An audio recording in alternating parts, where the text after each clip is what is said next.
and welcome to Sell Me Fire. My name is Chris Exusion. You can find me at Chris Ebom on Twitter. Thank you for tuning in to Sell Me Fire on RiseandFireBets.com. We just got done the Open. What a historic event. The PGA Tour is not stopping here. We are not stopping here on RiseandFireBets.com. As you know, we are always looking for bets, DFS plays, anything we can get to win that money. And it's the 3M Open, TPC, Twin Cities. Tons of chaos, tons of madness. There's going to be a lot of good betting opportunities, a lot of great DFS opportunities. And I got one of my favorite guys on. He does everything. He's on Fantasy Football Today. He does Win Daily Sports. Of course, the First Cut podcast, the Rick Gaiman brand over there, and SiriusXM Fantasy with my boy Tony Cotillo. And I always love talking to him. Big supporter of the Rise and Fire brand. See ya, Nejad. How you doing, man? Chris, thanks for having me on. That was a really cool intro. I think I believe you that I'm one of your favorites. That's really cool. And I'm glad you brought up Tony. Tony's great. We sometimes do the SiriusXM show together.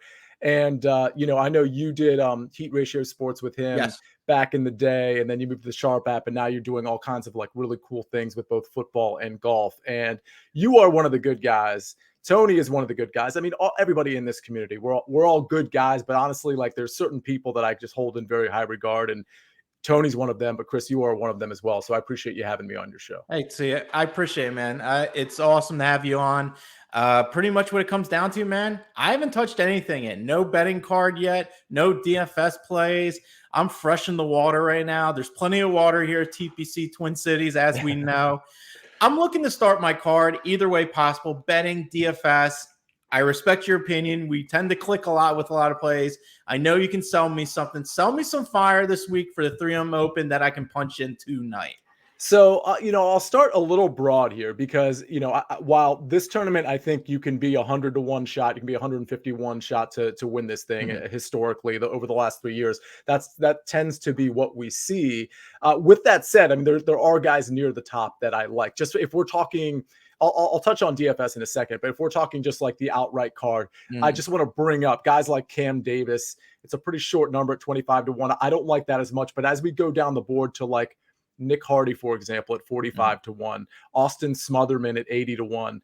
Those are numbers that I think are interesting to me, but a couple of the guys that I'm going to be playing in DFS and perhaps betting in the outright market, I'll give you 3 names that I'm going to focus on one, and then you can kind of, we can talk about the others if you want to. The 3 names are in the 7K range. And from a DFS standpoint, I think these are really good plays because they are going to be pivots off what I believe to be some pretty serious chalk in the 7K range. Now, it's a big range, so there's not going to be like crazy chalk, but guys like Chris Gotterup, who is 7,900, people are going to be very intrigued by that number being in the 7K range. Adam Svensson, who's playing really well. Those guys are going to suck up a lot of ownership. So I thought, let me come on to Chris's show.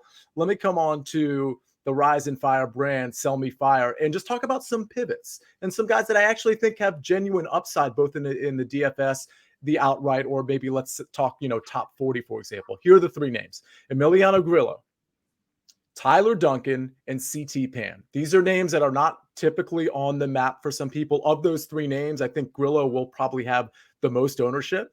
But honestly, none of these guys are going to have serious ownership at the end of the day because of some of those names that I mentioned, like Svensson and Chris Gotterup and whatnot. So with all of that said, Grillo is really interesting to me. Now, last year he had a missed cut here, but he was 3rd the year before that.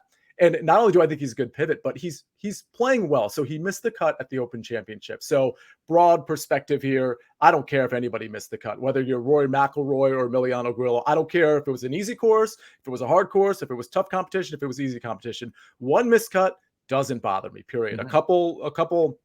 Cameron Smith is a good example. If you looked at his metrics coming into the Open, of course, he's world-class. But if you just look at his metrics coming in, there was a couple things that seemed off the tee. The putting wasn't quite as good. And boom, he flashes. So my sample size tends to be kind of big. And if we go back before the Open, Emiliano Grillo was 2nd at the John Deere Classic, which, again, wasn't a great field, but it's a 2nd place nonetheless. And, oh, by the way, this isn't exactly a great field here in Blaine, Minnesota. So he's been really good off the tee. He's particularly good with the long irons, 175 to 200, 200 plus.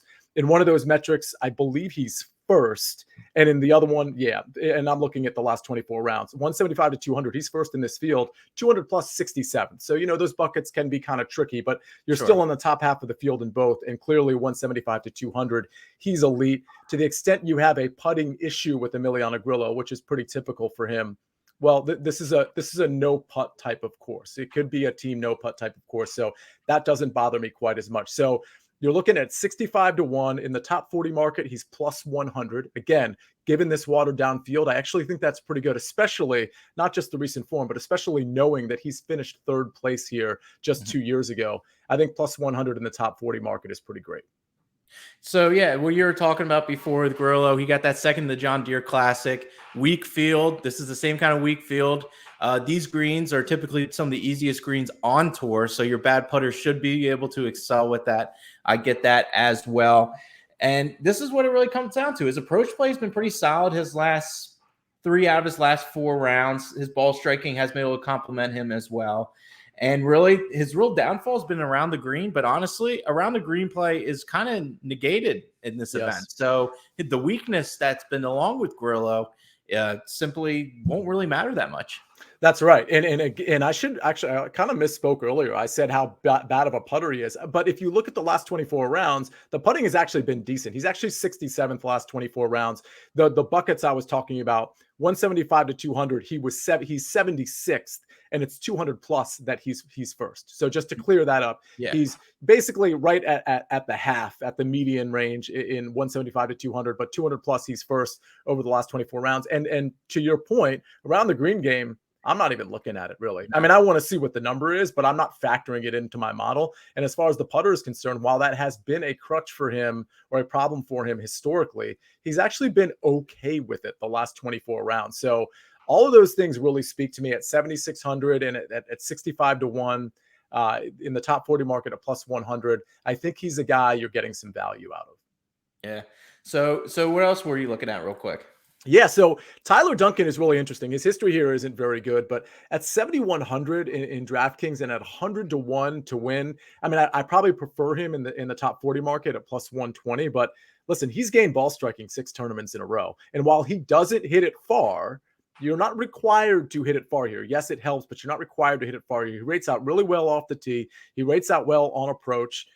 He's good with the long irons as well. So that's something I certainly looked at. Proximity wise, 175 to 200 last 24 rounds, he's 8th. Proximity 200 plus, he's 25th. I mean, these are really eye-popping numbers. Approach, he's 7th last 24 rounds. If you look at just DK points, if you just want that looks like global stat, he's in the top 40 there. So he can put scoring rounds together. And while his history isn't good here, I think he's an interesting value, especially in the top 40 market at plus 120. The other guy I just wanted to mention, this is a guy that has extreme volatility to him, which is why I'm really more interested in the outright number and perhaps in DFS because I'm willing to work with that volatility there, not so much in the top 20, top 40 market. CT Pan at 55 to 1. I mean, this guy really can pop off the tee and he can pop on approach. The problem with CT Pan is he never puts those two together. Usually he's good on one end of the ball striking and bad on the other end. But when he puts them together in this field, he can absolutely top 5 this thing and potentially win it outright. 55 to 1 doesn't seem like a super fun number. And I think it's kind of evidence that CT Pan is a guy that could actually potentially win this tournament. If he pairs the approach with the off the tee game, I think CT Pan. And if you look at the approach, which you might be looking at now, Chris, I mean, let's see. It's been since last March. So this March. So it's been, 4 or 5 months. He's lost on approach once in that time frame. And he's gained every other time. He's hit or miss off the tee. The putter can be hit or miss. Around the green can be hit or miss. But again, if you marry the approach with the off the tee and you get a decent putter out of CT Pan, this is a guy that has top 10 upside, but absolutely could win this thing. And I'm not expecting it, but at 7,500 in DFS, I think he's an interesting play because, again, he's not going to be one of those popular names that people are just going to glom onto from a rostership standpoint. It seems like his odds are a little long for the name for the most part, which seems a little kind of weird for me. But I kind of like your Tyler Duncan pivot. I'm not going to lie. Kind of two stats I'm looking at this week that I really like for this is good drives gained and GIRs gained, because you know you're going to have to score at this event and you're going to have to be able to drive it well, whether it's distance, scrambling, all that combined together. Tyler Duncan in the last 24 rounds ranks inside the top 20 in GIRs gained and good drives gained. So that's a nice little number for a guy in the 7K range that you can kind of pivot to for the fantasy. But see, let's not beat around the bush over here. You got to sell me on one of these plays here. What can I punch in right now? Because I like what you're saying for a lot of these, but I need one play and one play only for the people. What do you got? Okay, so does it have to be one of the three I mentioned? It could be anything. These were great pivots, but if you got someone else that you absolutely love, let's do it. No, there's other guys I could bring up perhaps in the top 40 market, like Ryan Palmer's or Austin Smotherman's. But actually, I think the best play of the ones I just discussed, I think it's Emiliano Grillo at plus 100 top 40. I really like how his game has sort of evolved over the last, 2 to 3 months. I like where the ball striking is. I like the watered down field. I think Grillo top 40 makes a lot of sense. Yes, he's coming off a miscut at the Open Championship, but I'm willing to forgive that. That was a packed field. He was second place the tournament before that at the John Deere Classic. This field mirrors the JDC way more than it mirrors the Open Championship from a talent standpoint. And Grillo, with his history here and with the ball striking as of late and an improved putter, top 40 at a plus number makes a lot of sense. Honestly, if I were to set this line on Grillo, just thinking, okay, what is his top 40 number? I'd probably set it at like minus 120. I think you're getting value here.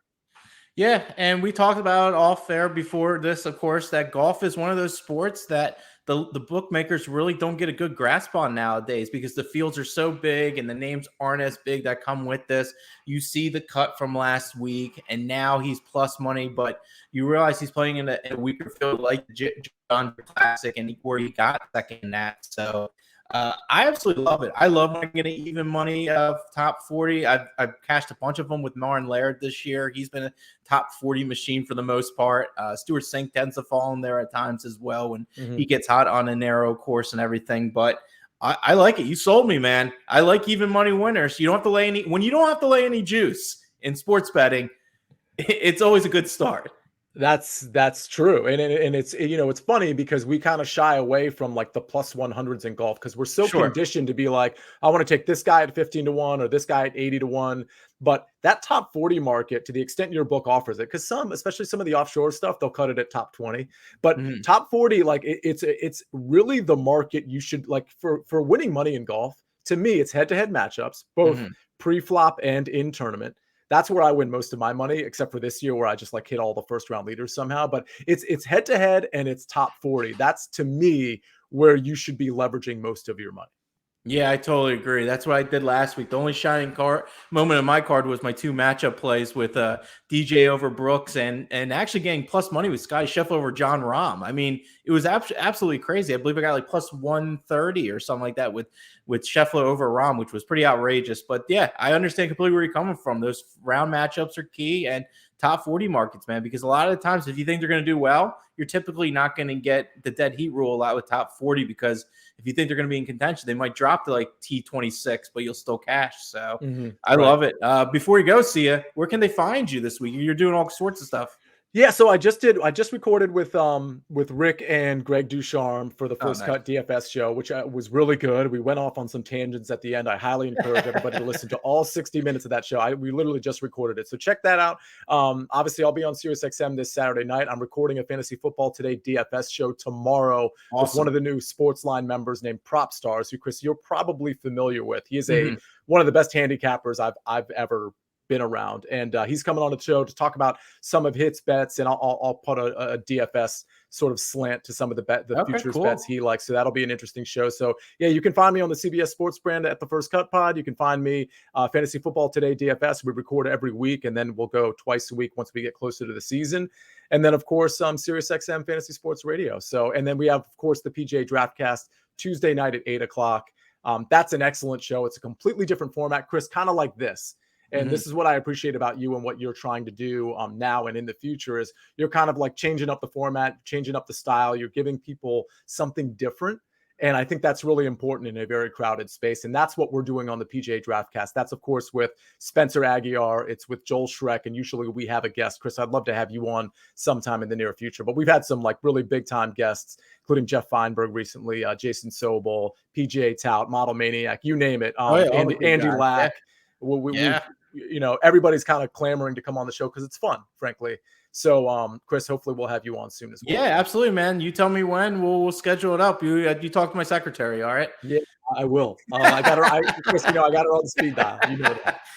Yeah, I know, right? My daughter, she does all the bookings, so that's what happens. But see ya. You can find him at Seeing the Nejad on Twitter. He does everything golf, basketball, you name it. He does it all. He does football. I can't wait to tune in for all the content. Especially, I love the draft format you do with the fans. I think that's fantastic.